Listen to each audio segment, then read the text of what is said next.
live on YouTube, searching for Adom TV. The huge media live, and so on. Mabia for Trasi, the coach Eba Abesha. So Haruna Mohammed, Deputy General Secretary at my NPP, Amiyoko Sansuna Bernard, NPSC, a member of the NDC National Communications Team. About Trasi no Mavechi, and more video by body Amaba, my ma, Abia for Aquaba. You know Boko, dear. Boko. Ben, Eshe. What's reading that's all? Yasha na true for us, dear. I want to so. But Natia, I got to abandon in some kind. Ah, okay. Okay, in some kind. General, yes. And people want to say, oh, I could see you. What change I could see Moses? Say, so you are in Chichimo. I can say constitution. Bibiani or say, you break the rule in the party's constitution. And we there our democracy, kabina min kabi. Now all can he's showing say the opinion now or but the party decision stands. Okay, but say the challenge in here say, dear no man your house say yakwa battle, now there's a tie.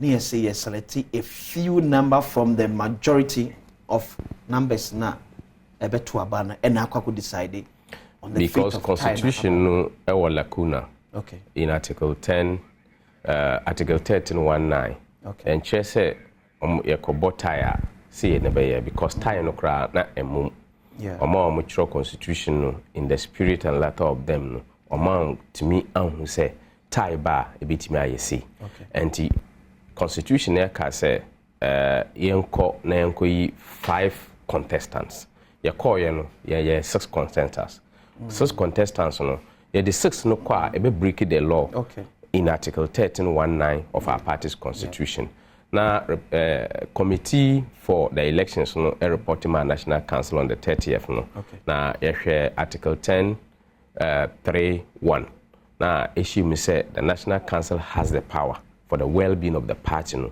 you take a decision now before you take a decision also so the directorate for legal of the party no throw a 3-page document okay. My national council and then election committee no so my 3 strands okay. Say ebitimi agina party no as national council on the second highest making decision body of the party no yetimi AE1 say young constitute an electoral college amongst the national council say equal ko break it time no the people eti November 4th dia mo ebekoi say first nipo obi win first na say tie ebemu a ho am na bekwa koto saba is it going to be over 200,000 delegates and I said no so me select a selection of more delegates no makoje sa we na ebaye no ya che say yen take the steps say ebitimi ahun say a tie ebitimi a break because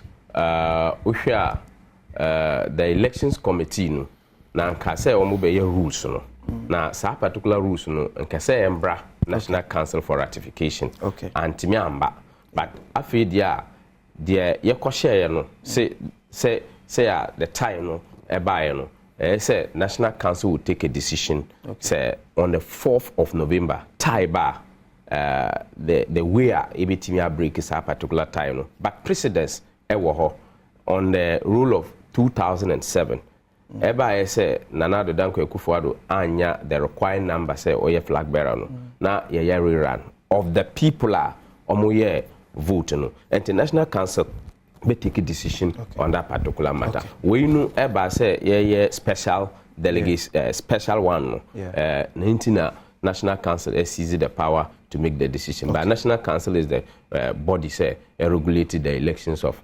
presidential primaries. Okay. Haruna Mohammed, Deputy General Secretary, Adom NPP, you're going to what say National Council be take a decision if on the 4th of November there's a tie. On the bench the one night be kwa split is that tie no. Sebe selected number and as be kwa the same over 200,000 delegates no. National Council be take that decision. But what video be a match about former President John Dramani Mahama. Assembly there to Jabro share NDC lawyers. Na ochitibo how near Benedia and what your judiciary emo. Yeah, very quickly. Let me come obi sisi ho.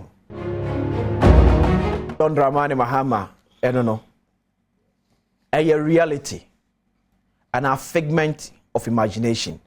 Lawyer Raphael Abuaje Ahe Eoline, so a private legal practitioner. Lawyer, much on a pain.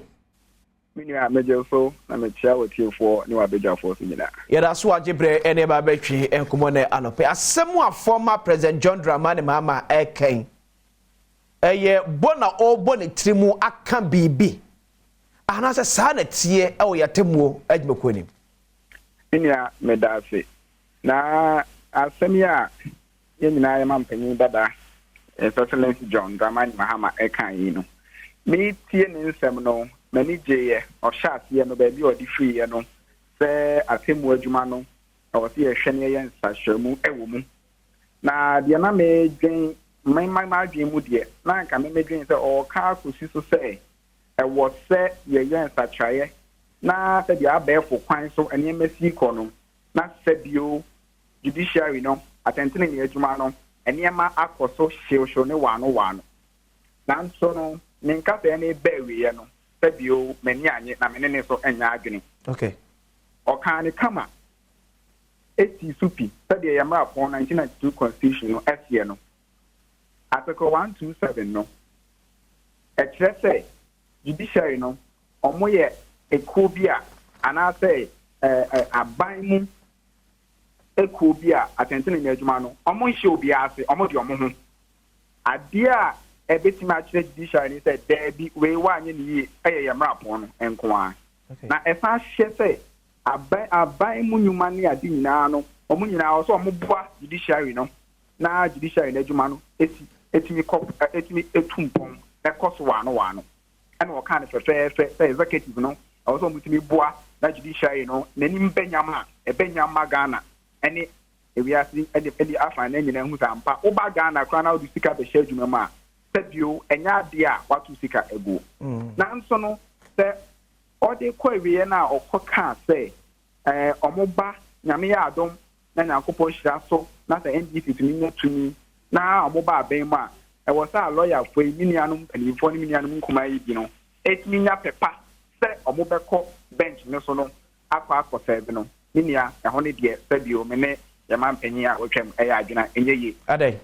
If we say, Embrano ashe shaso ho ekwan aye faso eyi obi a sadio ehun se ampa asomasi anasa obenten ofata se otimi kotena atibu adwane so ebu aken sa criteria na anasa criteria no baako hwa eni hot say e wasa we MPP anasa wasa we sadio NDC ni ansana wotimi afro sa akonya no enti sa koye sa dia na ye kwa koye to say Bio atemu ejumano ye di akoka winner takes all attitude ne ho se me ba na me ba abemu na obi wo hokra stage of fata I was a promote obi kra free circuit court e be high court e be ba court of appeal kra na ye mfa wo ma free say ye pese ye di NDC ni e ba betena ho wo bu asen na o hwe article 125 so article 125 e ka kire say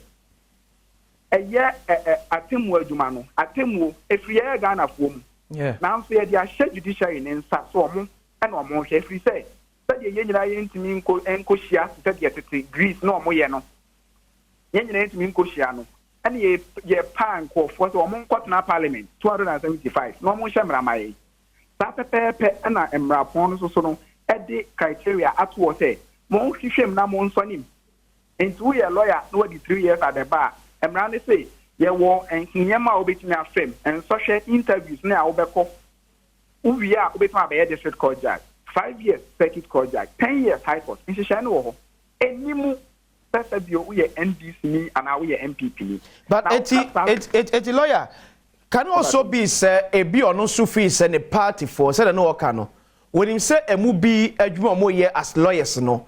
Esumbo edema omuye pa ocho isuba say a lucrative edema mubi but it is high time say musu betimi akọ to the bench akọkọ balance the equation so what can see ya enye encourage sem fama NDC a lawyer for na o ma super pass betimi afro to the bench na bi adwuma omuye ntino mo beso mekọ so betimi agya na nkom so etimi akọ mira wadaroma me ntiasie mu no equation ben ye akọ balance ya akɔyɛ te sɛ deɛ yɛabɔ abɛn sɛ NDC MPP for mo megyina ha alɔyafoɔ akuku da ma mo wɔ party n'anim no montura mmirika na monkɔ nyɛhwɛ deɛ obɛdi kan adɔɔso wɔ hɔ ɛfiri sɛ na ya akɔyɛ te sɛ bio ɔmampanyin dada John Dramani Hama party dɛ sɛ ɛyɛ ayɛ koko football bɔ unya ni mo a unya bi mo but lawyer enye no krese gradually yama NPP ni NDC for take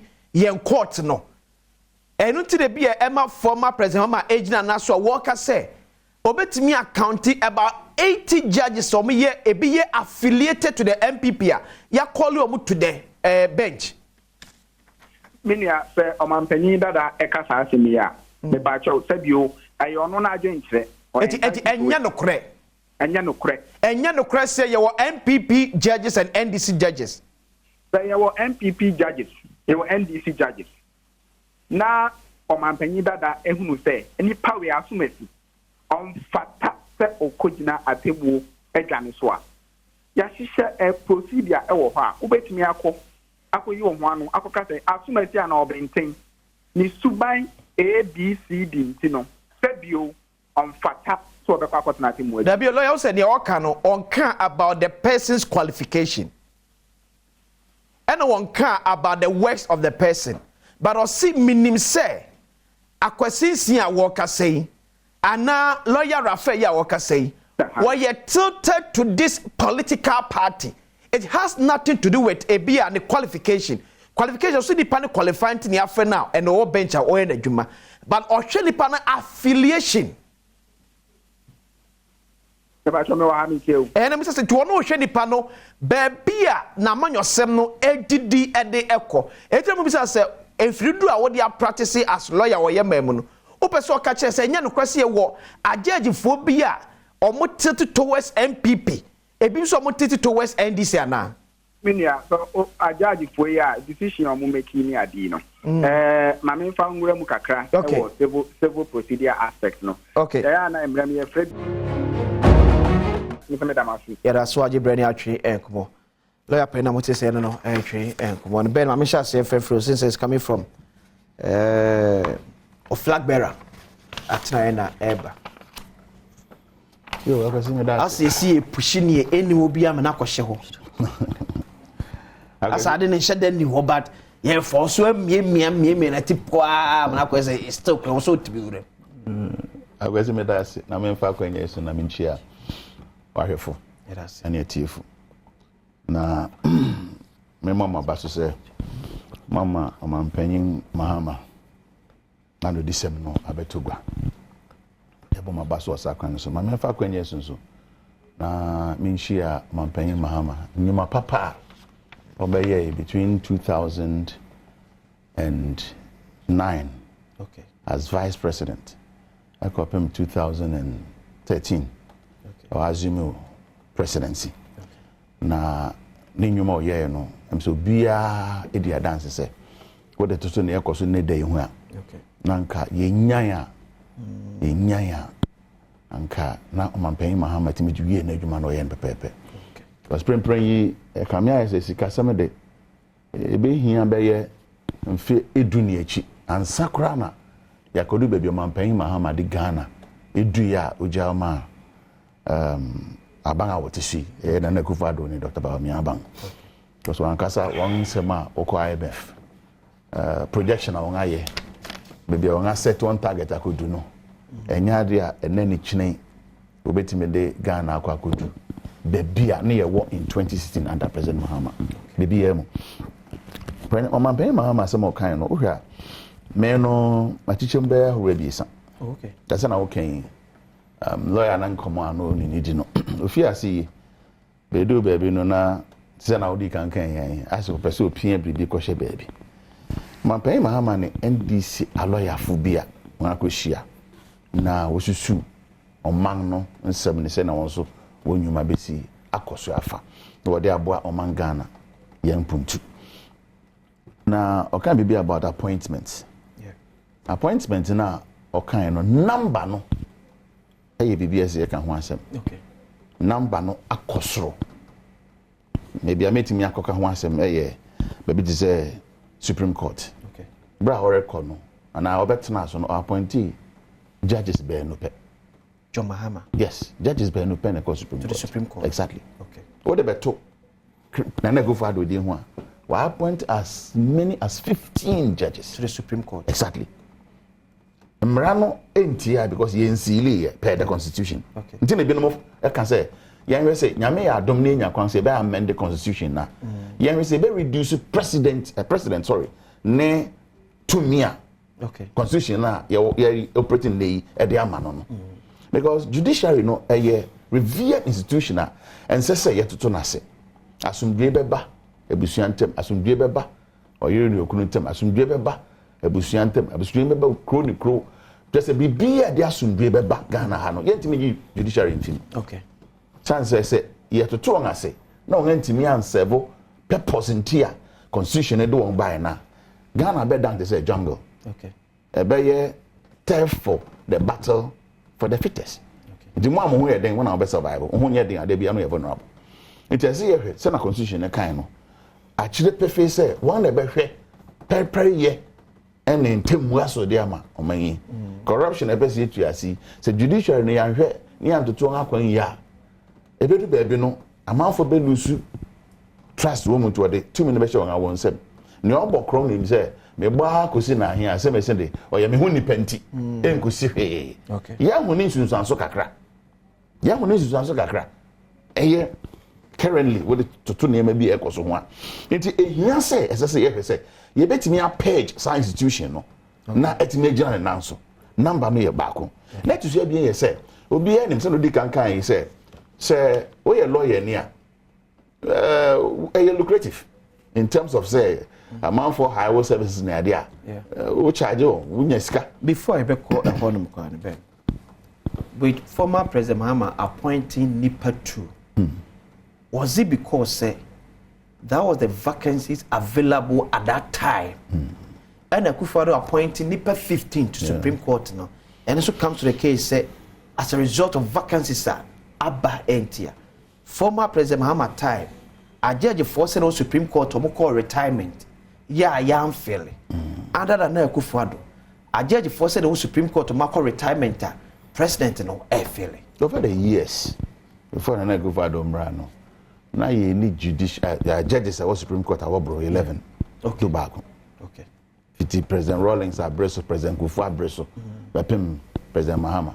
Yeah. Through President Atamils. Nti ye wo figure. Na mom constitution in kire say modu du back na munyina ho. Ana mudi du mienga munyina ho. Okay. So what I say, ho na e kire good governance. Nipa na odi wo so no. Adwenpo owo. Because even though you are abusing your power. Okay. In terms of say, one for so, memo quantity as I say no bentin koho. And no undermine nipa no jumeza way. Now guess what I say? Okay. Because as many as 15 Hebron beto in the grass. Okay, to say me share with here. Best and Kiyeshi, my best say 11 kwana kadi adwuma. Yes, wa farm na bro so 4. Exactly. More than that. So say 15. Yeah, so be 2 be. Wow. Appointment na wa be ye no. Omo abeto omo no. Ebi no mafim. That is it. It is studio say na free mu. Yeah, ya fill that gaps no. And I do say ya be ka wa na bro. Akwasi, ne tibia no abroso. Okay. Beyond ne ayenim say na ka ye limit my. Okay. Abroso. Wo say 11 be ye the norm. Ya sama ye kan ya hwe ne anka ne yepe. Eno so ne nchiremu. Baby for by some for. So what I say? Can me person be dealt so much into say it's a offer say no offer say that kind of thing. But the bottom line they say wafa toto of which and can be obetimi and manage. Okay. And we actually know you will need paper where you politically or partisan exposed. Okay. I judge for nibi. Exactly. E be one.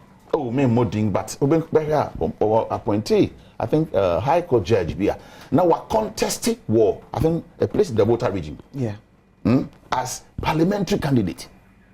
Several of them. So at the point I say nipa sa no even though because of say partisan exposed no. Obekwa koye na djuma senia ebia ono no susu say so ebe favor political party bi. But perception. Because djuma na akwa say nipa nya trust wo. Yeah. So what the point na say nti we ye be influence ni be perception so asem say de anti no yes no oh nti ne kosi say no na no ye Supreme Court NDC we be 907090 no amafo bebre na no nya adwen bi fa ho ebi a to them no ne say mra no what they to no what they toy okay what I say but ebi nso a na ebi a what they to baby no antena papa anything na say judge grade asem here which mean appeal ne judgment no meaning say you no be can sacrosanct and any judgment obema no eno no interest eno no ebru bibi ha so so at the point na sinti mra makwan say even though wa kan asem na wie ss ye jetum no wo kwan say obetwan ka so asama wo kan de me no wonya adwen nti misusu say e bia me fan superior court na bia won so won hwe nka ho asem is it because say or contest on the seat of NPP nti ene bia mo bia hu ni say o de atem okura ba exactly so especially political it issue reduces public trust but yenya Justice Poorman who was a former secretary to the PNDC yeah no Supreme Court can't we also say yes nipa no at a point in time your life aye boy nyina man can it out who say can say e bia obekwa kwa na adwuma no pepe say so okoye but because of say nipa bi what perception what the point na say e won ne ho say oh asem say the say na okay why PNDC secretary da PNDC secretary no so abra na yenya this multi-party democracy exactly because if you know PNDC corona man to NDC we kwa MPP including President Kufo yes no exactly local government minister exactly so what the point na sinti PNDC era be yetime kan say nipa ni nyina NDC okay what is that because abra no be bang no was on next style of governance opeke nipa bi I feel say we won nim dia obetimi aboa ye peda Ghana could do until ye ba 1992 I best start say multi-party democracy nti hono de yentimi nyina so kese ba mpo no adwuma ye no nipa ba he na wa bonto timi ka so papa e de ampa o se ye kan centra because what we ni a obeka no se to asumo se nto asumo mra bon ho ban eti ben se be bia ye dri ye dania President Mahama state ye dania ya judge fuei ebi afine wo way into NPP or NDC kwa be na betimi akoso afaso se tememfu e beji atum se asimese na so benten de wo ye NDC ne de nanso wo di asem a ye koso nya gidie e wo the how de e be gina unipa akon a won appoint wo se kona kwa e wadwuma no so be put to Ghana first I'm part me party member na me some party but me ko ye adwuma se me ko so mo man Ghana because now be ye no judgment be our beg a jinape ayamra so that of the Supreme Court ayamra just say ayeti hey yenya kwakonya say birth certificate kra no to ati say entimi ni ho dance say we Ghana ni and now we Ghana ni very controversial all over the world birth certificate and ya chance kra so and because of a beer e binom tiase so the na make want to say ana ebinom adwen po bi a won adwen foforo bi ehia wo baabi e de abeto na da we say yentimi antu na mon for France ansa e won hia say wo ba be ka go be say to this is the second time a former president Mahama making a similar comment if not same among for free say what tu nani tade si ya temu adwuma ko ne so dodo bra esa ko community ibel is it Ebel no kum? Ken ne kum. Sorry. Ken kum Ebel no. Ogwan no Yankopon ne kasa. O se wo ye papa ka papa butu uponga no. Edi kan kasa e bia obi appoint to formally now you're politically exposed and now partisan exposed. But when you ma obeye no will justify group position now what they are no. Then obi never appoint to. Sure. So what the point I say? But wo kono se wo hina. President Mahama I say mo kan chire lawyers ne say mo we say mo family into sika no nkwan aso because okoye judge abang do betu awga. But we lawyer, we a private person. Nti wo how de wo ho. Nti dodo na ni interest. So obekwa akoye some wo bench. Nti or admonition wo to wonfo. On worry kasa say mo we say mo binom so mo benya adwin bi say da che teni yo mo betimi abeboa bench on carbon bi awaye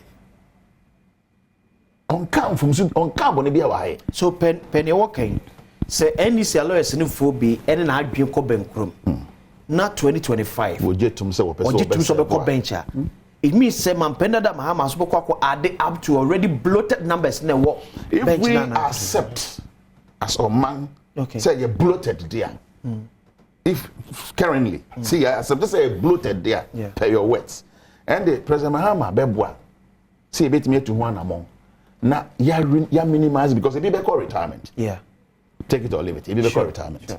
Na mum wabeya omampanyin daw. Enya fe no reba. It new leadership style no will not change.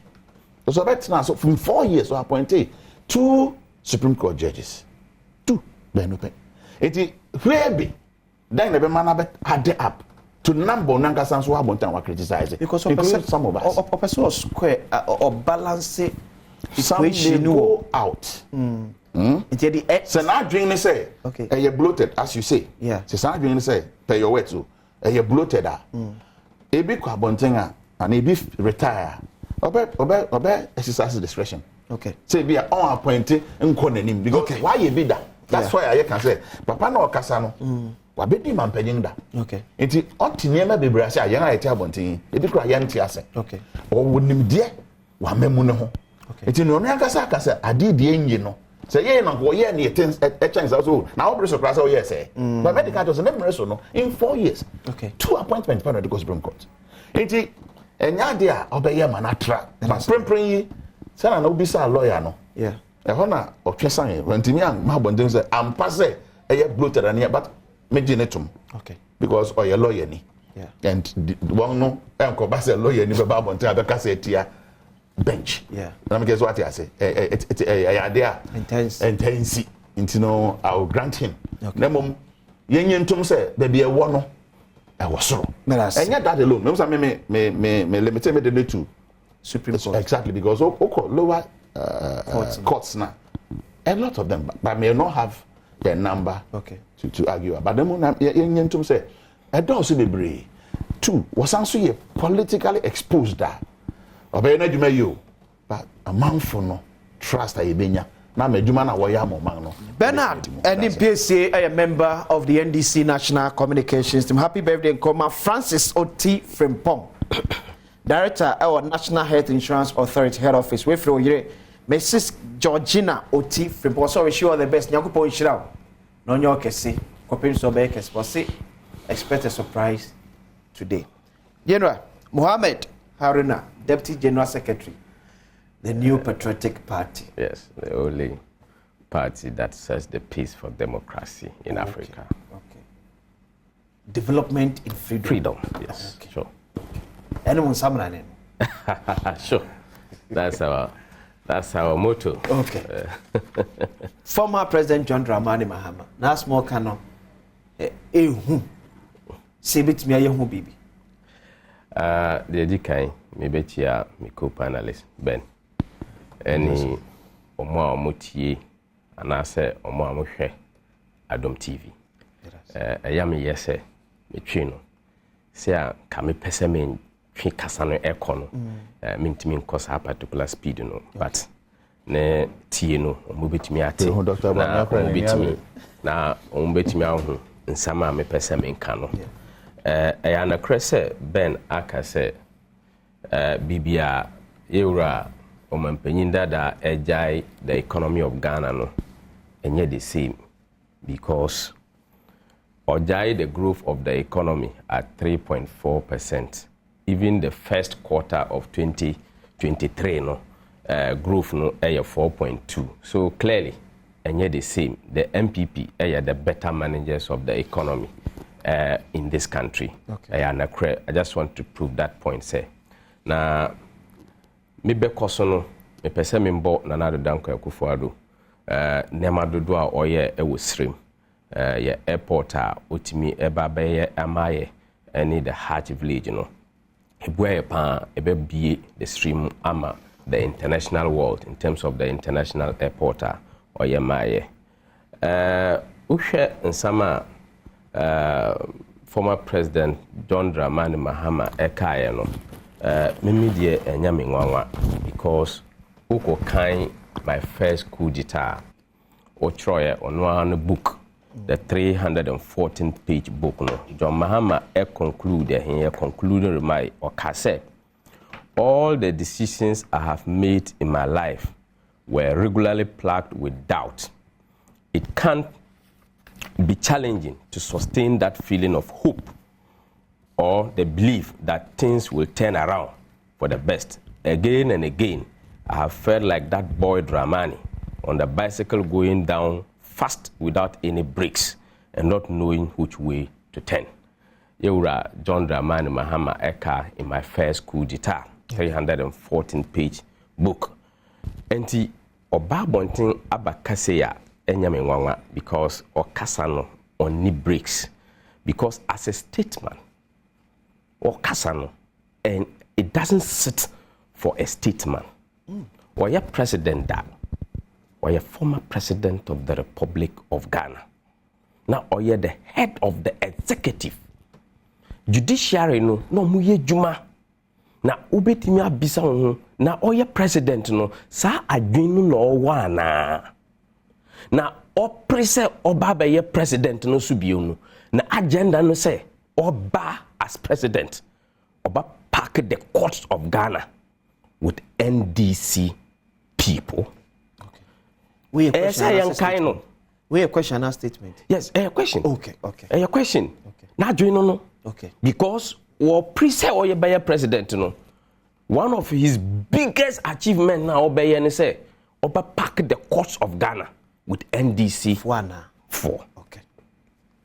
And me person me cancha former president justice or say justice any justice.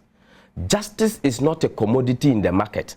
Say ubeko na oka say me de me pe justice no fita anase koko. Okay. Enyesa.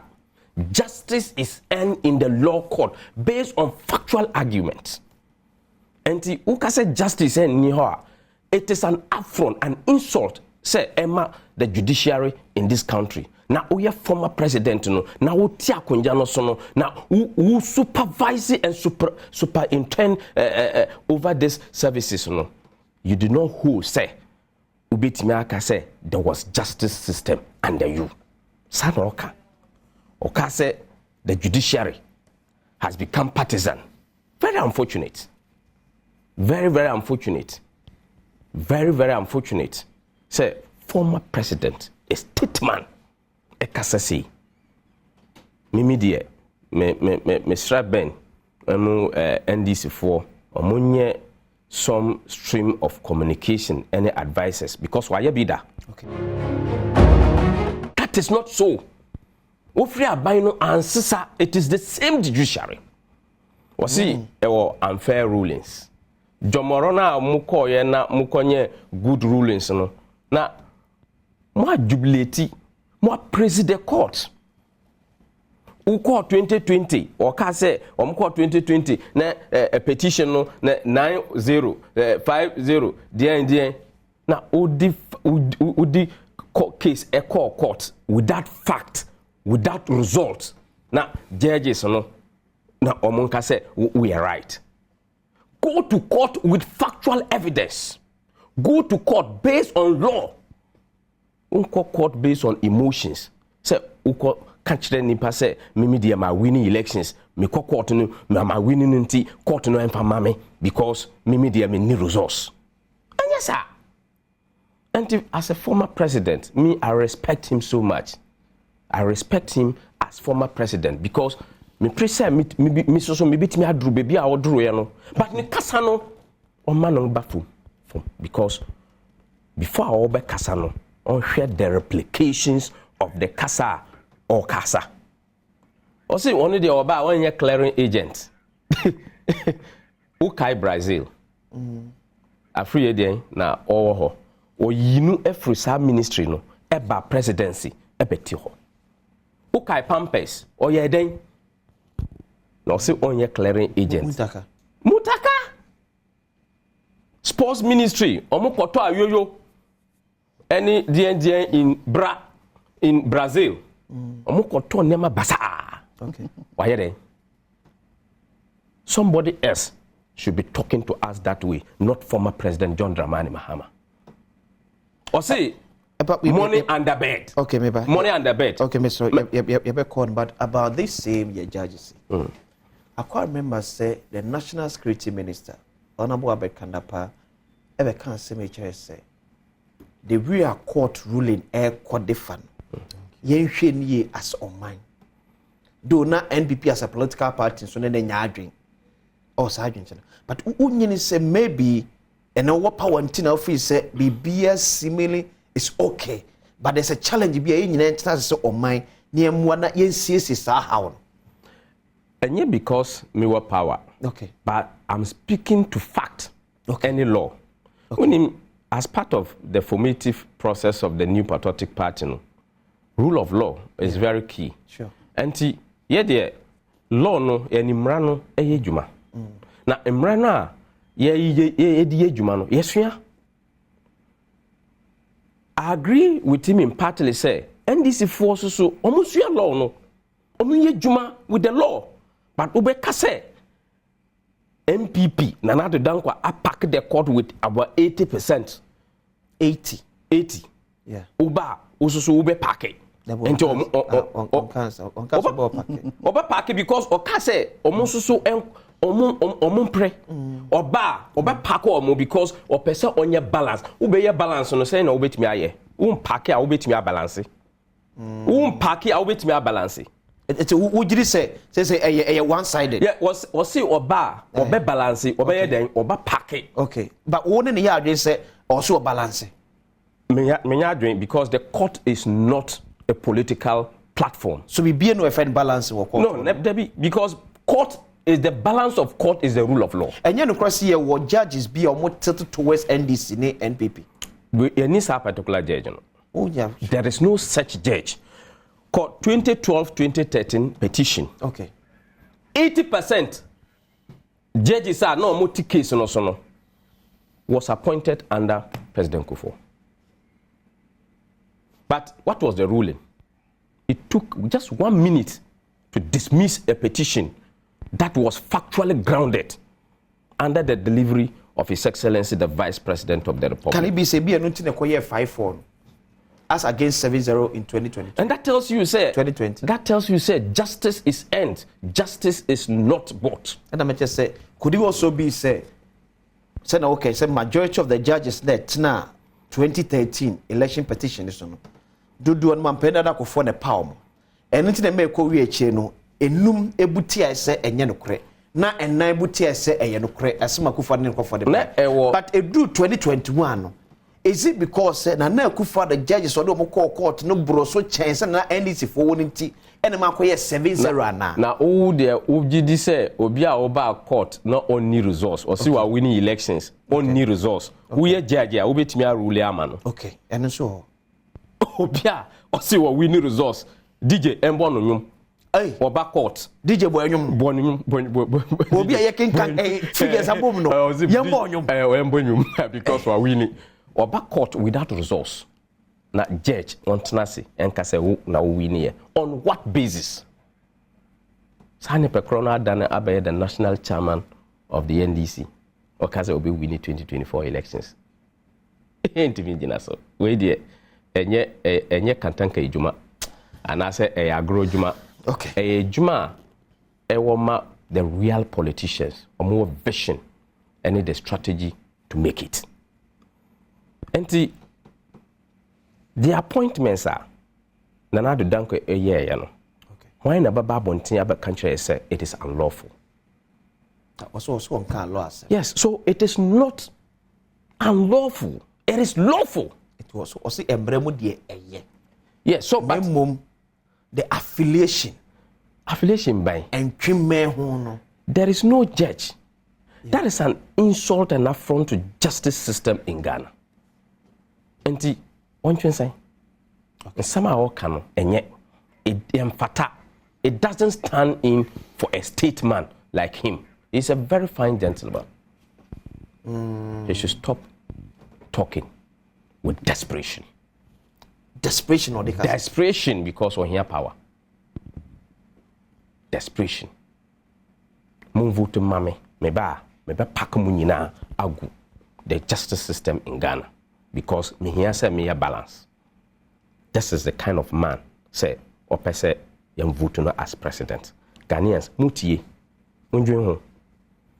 O say MPP pese yam dodge accountability. You appoint so many people.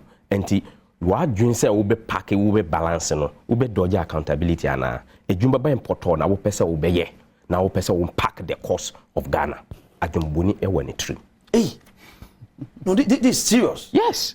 Why say na we pese we be balance it because we can say obi a pese on dodge accountability. Now we adwene say we be pack court no balance it dodge accountability bia adwumboni bi e wani tree. Ebi amuso pese mo dodge accountability. Say accountability ni net on.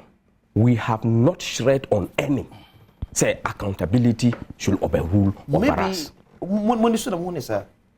Maybe, sir. But the people of Ghana has the responsibility to take us on. But not an individual.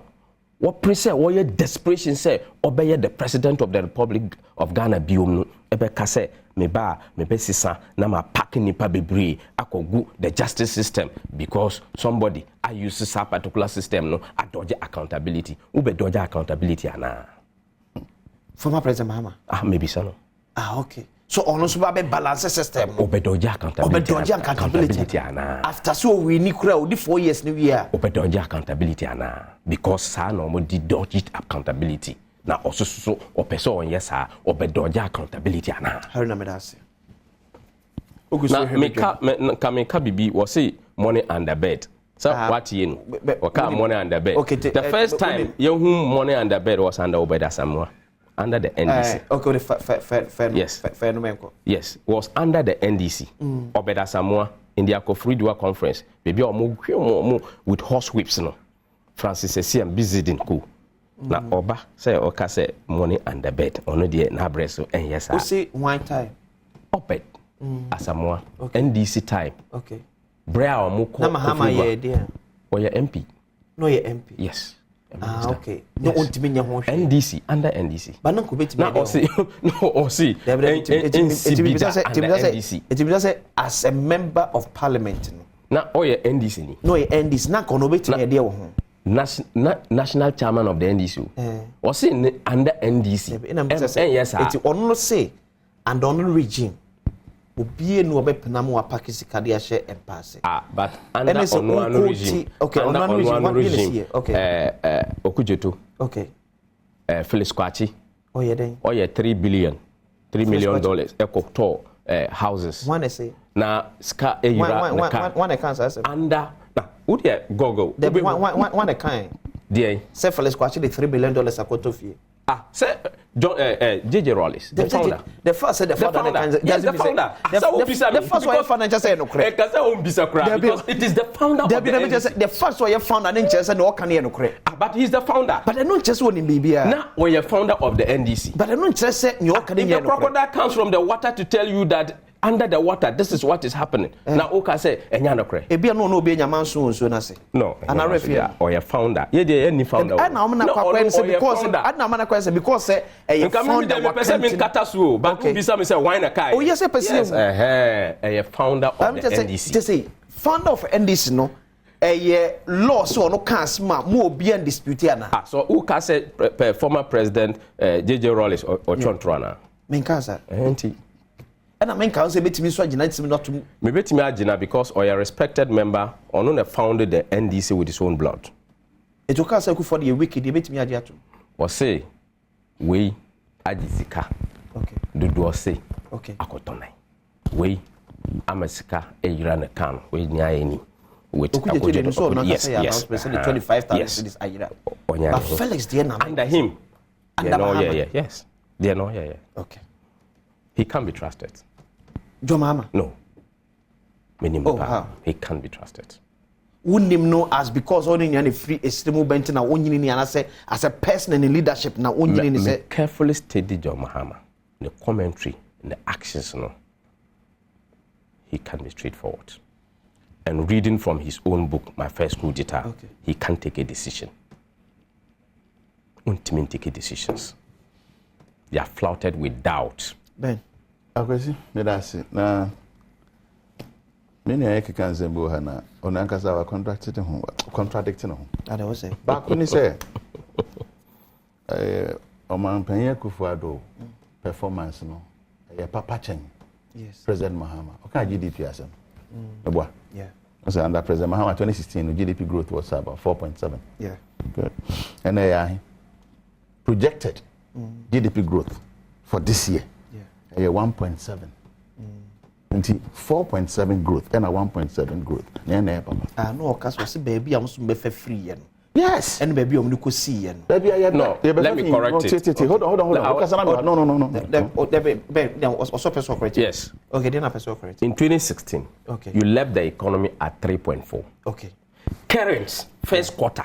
Yeah. 2023 is 4.2. Second quarter, I say. First quarter. Okay. No, first quarter. Okay. First quarter is a 4.2. Yes. Okay. Wasted time, Keke. Finance Minister called Parliament, mid-year review. Okay. Projection for 2023. GDP growth, 1.7. 1.7. Under President Mahama, na Ghana, Yanka Edinina, 120 billion. And then it's over 600 billion. Under President Mahama. And SIDA, say Bank of Ghana, a boka over 60.8 billion. Iti enone de adea e wo hode down. Inflation under President Mahama Oracle na 15.4%. And I'm 43%. Okay. Near Mabo. My memra no kind. Oh, it's a shame. Very one shameful. Minute. Very shameful say. Ubenya MPP ni. Pow. Warba in 2016. One promise. Our mind say, well, Baby protect public purse. Ne. Sika gumu dem, sika gumu mpase. Muntimi hu anu yiye. Yaban sika. No to boase. Muntimi hu anu yiye. Now Baba try say obi the $3 billion koto getting. You are equating. Sika gumu amon passe. Egu MPP appointees mpase. MPP appointees be. Sicily adapa. Sika egu nem passe. Onakasa ko ni ma no. Yaban sika. Aban ben sika. Say nyaban sika. Hina sika. Aban ka se ni sika. No, hina sika. So bianca so no it's a hina sika. Sisi da pa ni sika. What say hina sika? What say ni sika? Or no say ni sika? Yes. Can't be so no fanya. Atebeni e different. No, hold on. And different. See person e be two kata Mami. Can I finish? Okay. Say your kwan your fast so nya ni sika dia. But when microphone be question mo how they are even able to survive a week e wo Ghana. Akwesi say asema wo kan. Je Ghana pe. And now media person be can say me. But America nobody will say this. But I say because I see what we say. I say you say sika na fi. Okay. If he no what you tax ahe wo ho. Mate me I say me ba everyone say you be kwa game park. Ama Mr. Me kwa be yam point. Everyone say you kwa game park na ye hunu boys in scar ye die.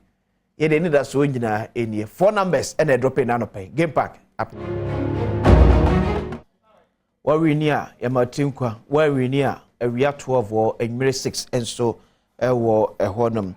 Let me send congratulations to Patrick Chinebua Kodia, CEO of Ohineba Kodia Media.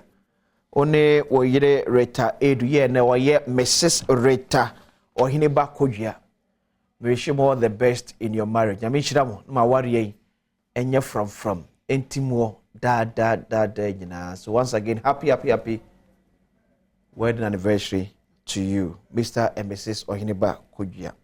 Yabesre nuanom kranfo a yedi afi homo especially Teshi Mwamo Teshi Lake Junction. But ye wie homo na ekwan na blocking no yemientum. Why na ma traffic abasa Mpotemo. Yabesra place for say mum 980 or Sampotemo na ekwan na blocking edidi homo no yemie entum enfma adehia. Is a somebody sumo to far bypass no. Omutu ntimi twem tentem emesene ko odwuma eso. Yeda se. Ben. Eja. Na wie. Yo na America about. O wie na say obi a public servant. Yeah. Na say oye dwuma ma banga. Titiru pa ne say ye ni market ya. Oje. Man no adema no. Yeah. Nti say uhu sika bi e bro so a. Okay. Kwango ho say obi say sika edu nya fi. nothing I say wa appoint you be say omedi oman n'anima say o declare any assets nya wo nyina ansa na ye de appointment na ma the chudi be beka ho a say etimi hwehwem obebi sa fa nya sika ni fin so me nua bi dia wo nua no obe follow up wan ko bi so no say wo su nya fin oma na me ka say baby a sa se me ye ntwin da hwere wo ho kra nche eye ne dio enya ne dio fan ko si edi kan ne say sika no baby gu kra ya asem foforo ade say wa stock a pile stock ska wo den sabi asem ko sabi won na wo di oman nanim a we encouraging crop so won fan ska ko gu bank ni intimi run system ni ye na wa pile up sika say na edi kan kra foreign currency and crowd and say we ti crowd wo baby foforo ye mu ase betimi atukata cha ne price and found near asem ne fa ne ho and a color ko na o hye oman na ye nyina ye ndia ye tu ase a ebeboa enti President Rawlings more oro for suku achidin da one statement bi emu ye nti ne amenua Deputy General Secretary kano kontompo na already one President Rawlings more oro for suku achidin wo be bia da nka sa asema okay on kan bi da okay enti sa asema no eye kontompo etiefo wo monwu akwese ni aye kan say President Mahama 30 seconds abayo mampanyin da ne nyuma obedi eda ho a edi adanse ne yesusu say anka man aban foforo ba Ghana be ko nanim nti ne ne no ebe bro na bia mampanyin aban foforo be sen ko ne ye be ne ye hu ni say ya sanga san yechi more than 10 years and me ne ntimi nye ntom no over 10 years back the BM o calculate ni say ko hwe IMF aye ko na mi aban no na no disem de koma won projection awaye na yetimi service and debt am ye nya sika kakra de boye ho bra prempren yentimi service and debt enu ntini ya ye debt exchange obi aye de ne ka bi aban no se mintimi ntua enti ma me mrese na me mfa ntua enu mo nyina okeka se ani a ansa Ghana big ma begina ne nanso back to 2016 level and year one be taking over 10 years and grand my moderate ma kama amanfo se na be ya won koma beto on yem Bank of Ghana ka won abo no wa hwesika wo so be nya every year e be taking Ghana more than 20 years or more ansa sa aka no e betimi akọ abato e won sunsan so na mo bibia no se na penfo ka wo sa achia emui esinga babu nyina nyankopon ya adom a akwanya bebe bio se ye den sen ye de political party akuru bi ni besin sen ye ni ahwe obi a ne modern bo a oboy ye kekese ani a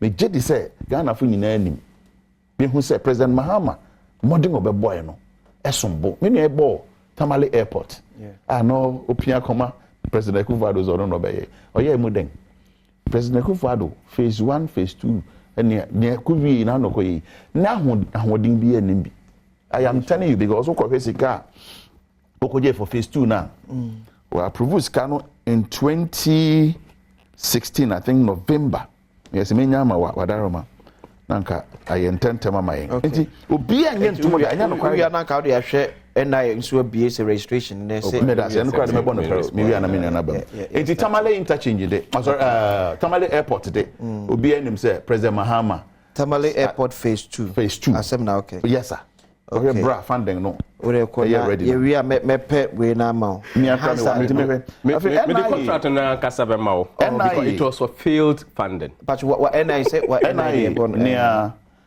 near worry here no me questions ka clear me wo ho ne say den na ultimate project is say obey nipa 250 to 260 is it in thousands or hundreds? It's 250,000, I think so. 250,000? I think so, yeah. Yeah, estimating 250,000 to 260,000. How? Yeah. Public sector workers in Oyahi. It's almost 1.5. Are they telling us between time our year registration, started registration, I think 2020, right? Yeah. I bet people know. Nipa Babeka public sector no about 260,000. And I say we public sector we can go because as at that time no na cross board. Yeah. The new me ya banga juma onya banga juma no. Yeah. Over 15 years. Sabre na ba ultimate call registration. And to minim how onya sa figure no. Na near second phase in Mestre obia won sankan ode.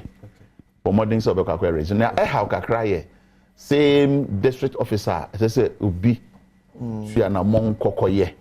Eno na and I have kakra because okay and the Ghana challenges are a war sikasemu and senior akonia bedi den fa anka major one hour yeah no be here yeah wo I think say polling station basis nti anka at least otimi ade up number ne kakra na boa because near Ghana nyina ne nkran. But as Bernard NPSA, a member of the NDC National Communications, happy birthday in Koma. Mrs. Gloria Adunate, aka Mama Gloria, and I'll be there, sure the best. Yamin should know your kese, copim se obey kesepa. General, Medasi, me the contract document as I know. Okay. For the Tamale airport project. Okay. We date now. Okay. Ube 23rd July 2018. Date of commencement. Yeah. Yes, sir. The document, the contract, not commencement. Contract. Okay. In the second session of the 7th Parliament of the 4th Republic of Ghana. Okay. Report of the Committee on Roads and Transport on the contract agreement between the government of the Republic of Ghana, Ministry of Aviation, and Quarles Galvao Construction UK Limited, presented by Constructor Quarles Galvao SA, Ghana, for an amount of 70 million United States dollars for the construction of the second phase of the Tamale International Airport. Okay. 23rd July. 23rd July. Contract. 2018. 23rd July 2018. Who the agreement echo Parliament in 2016? You could not secure the funding for this particular project. This is record. Parliament is a place, a record. So it is not true. The document said Udi call Parliament for the airport project in Tamale was for 5,000 meters square. Okay. Today, the recontract that said the call, it is 5,500 meters square. The Heart Village, a 1,000 meters square, a 3,000 meters square. As of today. As of today, they are not the same. So please. Okay. NDC. Sorry, no. Just one. NDC. It is not true. Okay. It is absolutely not true. Say, because he's talking about this is funding. Something. Yes, that is funding. Good. We looked for the funding. Where did you look? It is our own funding. Where did you look for it from? Do you want to know the funding source? Commercial contracts. American contractor. Anyway, handside 2465 commercial contract agreement between number 3rd November 2016 American. The project includes the following: design for scope of works under this phase, construction of a 250,000 capacity main airport terminal, building of approximately 3,000 square meter expandable in the future. Mutimi secure funding. No, where a funding agreement. Secure funding. Why not? Yes. You did not. Okay. That's a fact. Get your MPs. You did not. You did not. So the second one that I want to show you, I don't want to read it because I say me try draw. Yes. What I say enyana kre. Read this. This is Peace FM, please. Okay, $3 million mansion saga. Coup plotter. Rawlings must speak and act like an elderly person. Just right. Just read the first sentence. Does it mean? The first. Yes. You said say. A former deputy information minister from the this is a has taken ex-president General Rawlings, founder of NDC, to the cleaners for accusing him, Felix, of purchasing 2 mansions at a staggering 3 million. As far as I'm concerned, Rollins are more Felix Okosuka. But Felix responded to Rollins. One born media person will push it to him. And push it to him. My brother, just accept. He never mentioned a name. Just accept. He never mentioned a name. He just accept. Felix Nkasa. Good morning to you, George Krobia. Mr. Finally, one thing is worrying me in this country. Say 5 seconds. ma etimi eye bibia hanipa. Cecilia. Okay. Oye ma. Onye sika. Then if a woman say onye bibia hanipa in this country. Let's put respect to women in this country. Where is this coming from? Let's put